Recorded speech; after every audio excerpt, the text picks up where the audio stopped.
सा तुझो शान वा हिन साई मुझो शान वा प्यारो पाकिस्तान वा ही सोनो पाकिस्तान।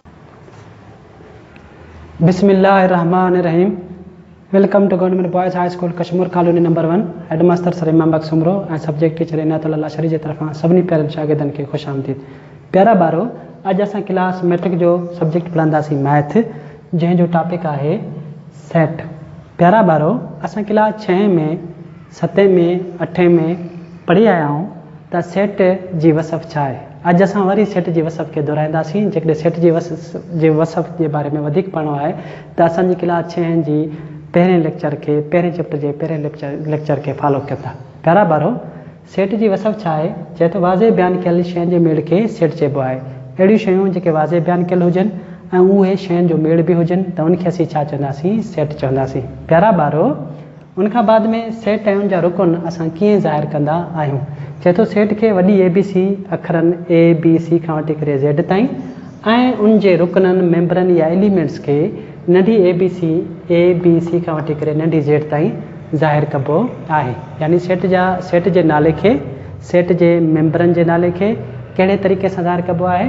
चए थो सेट जे नाले खां A खां वठी करे Z ताईं को बि अखर असां ॾींदासीं, उन नाले खे असीं छा चवंदासीं? सेट जो नालो। उनखां बाद में सेट जे मेंबरनि खे असां नंढी ABC खां वठी करे Z ताईं ज़ाहिर कंदा आहियूं त अहिड़े इनखे छा चवंदासीं? सेट ऐं उनजा रुकन।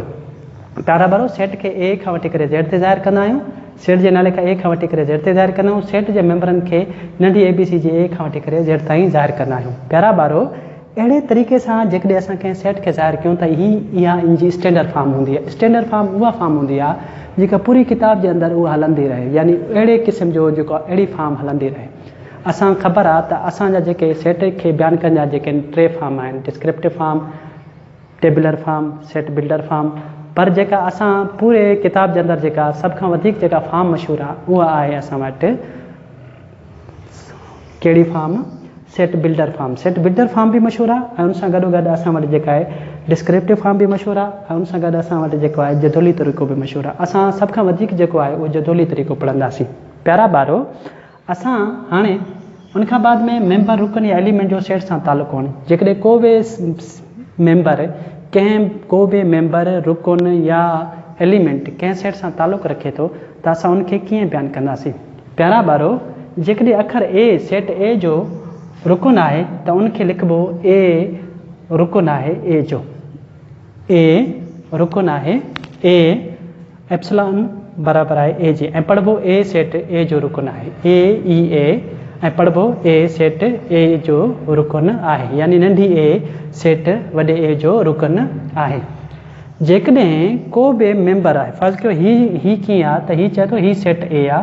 प्यारा ॿारो, उनखां बाद में हिन जा मेंबर आहिनि ABCD वेंदे जेको Z ताईं, त पोइ असां चवंदासीं त A जेको आहे मेंबर आहे कंहिंजो A जो, ऐं इनखे लिखिबो A सेट A जो रुकन आहे, मेंबर आहे या एलिमेंट आहे। जेकॾहिं A सेट A जो रुकन न आहे, जेकॾहिं असां वटि हिकिड़ो सेट आहे A ऐं उनजा जेके रुकन आहिनि उहे शुरू आहिनि B खां, C खां, D खां वेंदे केस ताईं G ताईं, त पोइ असां चवंदासीं जेकॾहिं सेट A जो रुकन न आहे, हाणे ॾिसो A सेट में अंदरि A जेको आहे मौजूदु न आहे, यानी इहो इन जो मेंबर न आहे, त पोइ इनखे कीअं ज़ाहिर कंदासीं? इनखे लिखिबो A जेको आहे मेंबर न आहे, A जेको आहे मेंबर न आहे A जो, ऐं पढ़िबो ईअं A नॉट एप्सिलॉन A, ऐं पढ़िबो A सेट A सां तालुक़ु नथो रखे, यानी A जो रुकन न आहे। प्यारा ॿारो, सेट जे बारे में, सेट जे रुकननि जे बारे में, सेट जे नालनि जे बारे में ऐं पूरे सेट जे बारे में असां क्लास 6 में मुख़्तलिफ़ लेक्चर अपडेट कंदा रहंदा आहियूं। तव्हां पहिरियां क्लास 6 जा मुख़्तलिफ़ लेक्चर तव्हां उहे ॾिसो, तव्हांखे उन मां बेशुमार कंसेप्ट मिली वेंदा। तेसिताईं पंहिंजे उस्ताद खे ॾियो इजाज़त। ख़ुदा हाफ़िज़।